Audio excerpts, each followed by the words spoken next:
हर हर महादेव। आप सभी का हमारे चैनल पर स्वागत है। आज बात करेंगे तंत्र विशेषज्ञ के बारे में।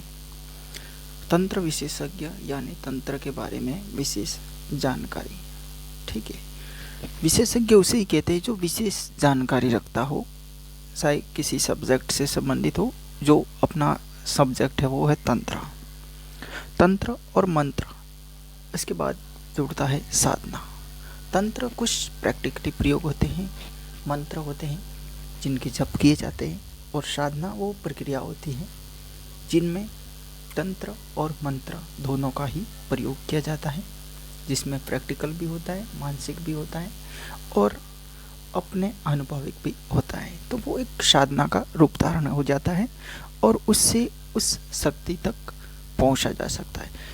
आप सभी से निवेदन है, आपने अभी तक हमारे इस चैनल को सब्सक्राइब नहीं किया है तो आप ज़रूर कीजिएगा। घंटी के बेल आइकन को दबा दीजिएगा ताकि आपको नई जानकारी, नया वीडियो मिलता रहेगा। हमारे चैनल पर तंत्र से संबंधित, मंत्र से संबंधित और साधना से संबंधित ये अध्यात्म का सफ़र है। इसके संबंधित आप किसी भी प्रकार की अगर कोई ज़रूरतमंद कोई भी सहायता चाहिए या किसी भी प्रकार के बारे में कोई जानना है, कोई तंत्र मंत्र से संबंधित, तो आप हमें व्हाट्सअप कर सकते हैं। व्हाट्सअप नंबर चैनल पर दे रखे हैं, आप देख लीजिएगा और व्हाट्सअप कीजिएगा। इससे अलावा आप हमारे वीडियो को लाइक और शेयर जरूर करना, चैनल को सब्सक्राइब करना।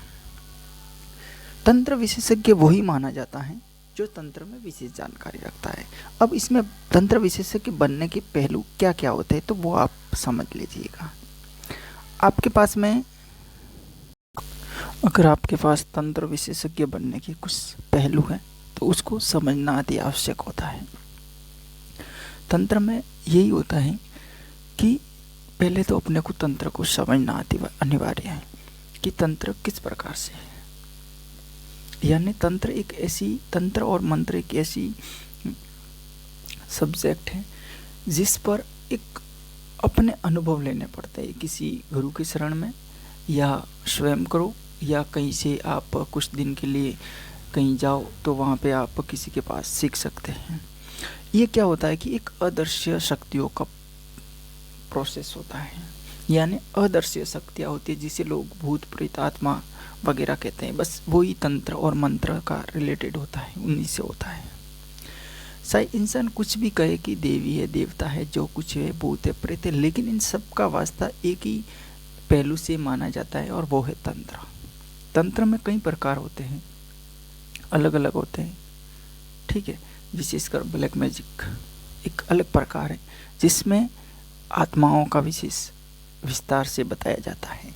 ब्लैक मैजिक वो शक्तियाँ होती हैं जो एक अलग योनि की होती है, जिसमें प्रेत है, पिशाच है, जिन है, ऐसी शक्तियों को उसमें विशेष माना जाता है और उन शक्तियों से कार्य भी जल्दी में लिया जाता है। ये एक तंत्र का अलग पहलू होता है। तंत्र में कई सारी अलग अलग उनकी परिभाषाएं बताई जाती हैं, कई सारे उनके अलग अलग ज्ञान बताए जाते हैं, कई सारे इनके प्रयोग बताए जाते हैं जो सभी अलग अलग तरीके से करते हैं। अगर बात करेंगे किसी एक मजहब यानी देश की या एक एरिया की, तो वहाँ का जो तंत्र होगा वो उनके स्थानीय ज्ञातों के अनुसार अलग अलग होगा। जैसे मान लीजिए अपने पूरे भारत देश की बात करें तो भारत देश में क्या है, जैसे कोई कहता है बंगाली जादू, कोई कहता है दक्षिण का जादू, कोई कहता है आसाम का जादू। ये एक अलग अलग क्षेत्र में अलग अलग है। अब बात करते हैं कि पिशाच साधना, तो पिशाच साधना का प्रोसेस होगा वो दक्षिण में अलग होगा, आसाम में अलग होगा, बंगाल में अलग होगा, या किसी उत्तर भारत है तो वहाँ पे अलग होगा। सेम यही प्रोसेस अन्य कंट्रीज में यानी अन्य देशों में भी होते हैं, वहाँ पे भी उनका प्रोसेस अलग अलग होता है। बात करते हैं तंत्र के अगर अपने सनातन यानी हिंदू धर्म के बारे में। विशेष धर्म तो सनातन माना जाता है, हिंदुज्म, इसमें हिंदू धर्म बोलते हैं वैसे लोग। और हिंदू और मुस्लिम इन्हें इस्लामिक धर्म, मुस्लिम धर्म इस्लामिक धर्म है, तो इस्लाम धर्म के अनुसार और हिंदू धर्म के अनुसार इन शक्तियों को अलग अलग प्रोसेस में लाया जाता है। बात करते हैं बुद्धिज्म, तो बुद्धिज्म में वो एक अलग तरीका है, उनका अलग तरीका है। लेकिन शक्तियाँ होती हैं, पिशाच योनि की जो शक्तियाँ होती हैं, बस शक्तियाँ वही होती है। इंसान यहाँ पर भी मरता है, इंसान दूसरे देश में भी मरता है, वहाँ पे भी इंसान की ही आत्मा होती है, यहाँ पे भी इंसान की ही आत्मा होती है। बस समझने का पहलू होता है वो थोड़ा अलग होता है। आप शायद मेरे पास में तंत्र सीख रहे हैं या किसी और गुरु भाई के साथ में तंत्र सीख रहे हैं। अब हो सकता है कि वहाँ पे मैं आपको उसी शक्ति के बारे में थोड़ा मेरे हिसाब से कुछ मेरे अनुभवों के अनुसार मैं आपको उसमें ज्ञान दूंगा, आपको गाइड करूंगा। लेकिन अगर आप किसी और गुरु भाई के पास में हैं तो वो अपने हिसाब से कुछ अलग बदलाव के साथ में उसमें ज्ञान करेंगे। तो ये एक पहलू होता है कि तंत्र में अलग अलग उसका ज्ञाता बनना, यानी एक ही शक्ति को कई तरीके से सिद्ध किया जा सकता है, कई तरीके से उनको बुलाया जा सकता है और कई से तरीके होते हैं जिनमें उनसे बात की जा सकती है। यही तो एक विशेषज्ञता की विशेषता होती है। यानी अब सामान्य तौर पर तांत्रिक हर किसी को मान लेते हैं। कोई आम इंसान होते हैं, वो छोटा मोटा कोई तंत्र मंत्र करता है तो उसको हर कोई बोल देता है कि ये तो तांत्रिक है। उसको तांत्रिक की परिभाषा याद भी नहीं होती, तांत्रिक क्या होता है, तांत्रिक की क्या पहलियाँ होती है, तांत्रिक किस प्रकार से होता है, वो तांत्रिक एक अलग प्रक्रिया होती है। तांत्रिक का विशेष मतलब क्या होता है, ये तंत्र में जानना अति आवश्यक है। तांत्रिक का विशेष पहले ये होता है कि मान लीजिए आपको किसी शक्ति की साधना करनी है और आप उसके बारे में कई सारे मंत्र हैं, वो जप जप के थक गए हैं, उनके कुछ हवन थे वो भी आपने कर दिए, उसके कुछ नक्श थे वो भी कर दिए और आपने जो करना था सब कुछ कर लिया, फिर भी आपको वो शक्ति है जो सिद्ध नहीं हो रही है या आपका कुछ भी अनुभव नहीं हो रहा है। अब आप गए किसी तांत्रिक के पास में, अब आप तांत्रिक को बोलेंगे कि मुझे करण पिशाचनी साधना सीखनी है या मुझे यक्षिणी की साधना करनी है। अब वो आपसे कहेगा कि आपने ये साधना की है, तो आप कहेंगे कि मैंने सब कुछ कर दिया, ये कर दिया, वो कर दिया, इतने दिन जप कर दिया, इतना जप कर दिया, वो कर दिया। तांत्रिक का वो पहलू होता है कि तांत्रिक के पास में छोटी सी बड़ी तक शक्तियाँ होनी अति आवश्यक है, वही तांत्रिक विशेष माना जाता है।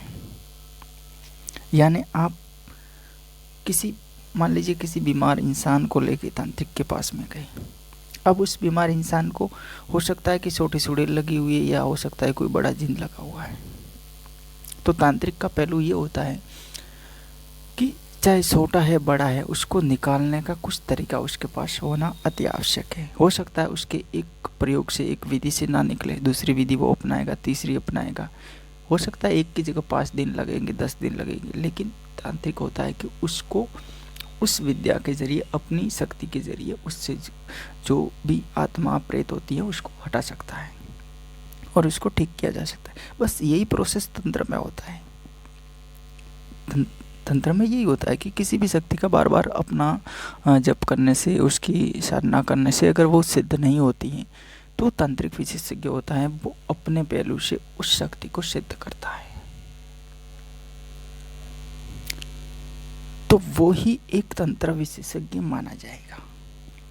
हर कोई छोटे मोटे मंत्र तंत्र ये कोई पहलू नहीं होते कि तांत्रिक बना जाता है उसमें।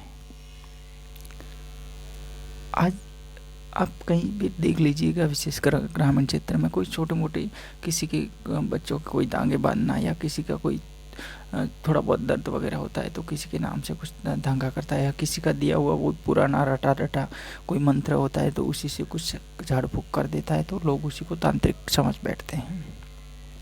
अब उसके पास ना तो कोई विशेष ज्ञान होता है, ना ही उसके पास कुछ पहलू होते हैं, बस वो अपने स्वयं के ज्ञान और स्थानीय लोगों को भ्रम में बनाए हुए कुछ विद्या आती नहीं है, केवल एक ही वही रटा रटाया हाथ घुमाता है, वही रटा रटाया मंत्र बोलता है और उसी को अपने लोगों को कब्जे में रखने की कोशिश करता है। लेकिन वो विशेष तांत्रिक नहीं माना जाता है। विशेष तांत्रिक का मतलब ही आप समझ गए होंगे, मैंने पूरा समझा दिया है। विशेष तांत्रिक वही होता है कि कई सारे प्रकार होते हैं उसके पास में। अगर एक शक्ति को सिद्ध करना है, चाहे छोटा हो या बड़ा, उसका आगमन करना 1 दिन में नहीं आता, 2 दिन में नहीं आता, 3 दिन में नहीं आता, 5 दिन में जरूर आएगा। ये तांत्रिक का पहलू होता है। और तभी वो विशेषज्ञ माना जाता है और तभी उस शक्तियों तक पहुंचने का एक पावर वो तांत्रिक के पास में होता है, वही तांत्रिक विशेष माना जाता है। शमशानी क्रियाओं में क्या होता है, जैसे अघोरी होते हैं, नाथपंथी भी होते हैं, अन्य तरीके के अघोरी होते हैं। विशेषकर आपने अघोरी पंथों में देखे होंगे ब्लैक कपड़े वाले बहुत सारे तांत्रिक लोग होते हैं। उनके पास में क्या होता है, यही तंत्र विशेषज्ञ होता है जो विशेषकर तामसिक प्रयोग करते हैं। वो विशेषकर महाकाल भैरव ऐसी साधनाएं करते हैं। जो छोटी मोटी शक्तियाँ होती है वो उनके बस में रहती है और वो किसी समय किसी भी शक्ति को या किसी भी आत्मा को बुला भी सकते हैं। ये अघोरियों का एक विशेष सिस्टम होता है। ये तंत्र विशेषज्ञ माना जाता है। वो उनका एक पहलू होता है कि तामसिक क्रियाओं में, जो शमशानी क्रियाओं में होती है, वो आत्माओं से उनका विशेष लगाव होता है और उनका वो रोजाना ही एक परिवार की तरह एक मेल मिलाप झूला सब कुछ होता है उनके क्षेत्र में। और उनको एक प्रक्रिया मिल जाती है कि भाई इनका इस लेवल में क्या करना है। तो तंत्र में भी ये तांत्रिक का भी एक अलग अलग पहलू होता है। अब कोई किस प्रकार का तांत्रिक है, कोई इस्लामिक है, कोई हिंदू है, कोई आसाम का है, कोई बंगाल का है, कोई दक्षिण का है, कोई कहीं से विदेश का भी है, तो वो उसके क्षेत्र का एक वो तांत्रिक माना जाता है और वो अपनी शक्तियों से ये सारे कार्य करते हैं। इस वीडियो में शायद आपको मैंने बहुत कुछ समझाया है। अगर आपको वीडियो अच्छा लगे लाइक और शेयर ज़रूर करना और भी अच्छी जानकारी के लिए आप हमारे चैनल को सब्सक्राइब ज़रूर करना। किसी भी प्रकार की तंत्र मंत्र या साधना से संबंधित अगर कोई जानकारी चाहते हैं तो व्हाट्सअप ज़रूर करना। जब भी देखूंगा रिप्लाई ज़रूर करेंगे। हर हर महादेव।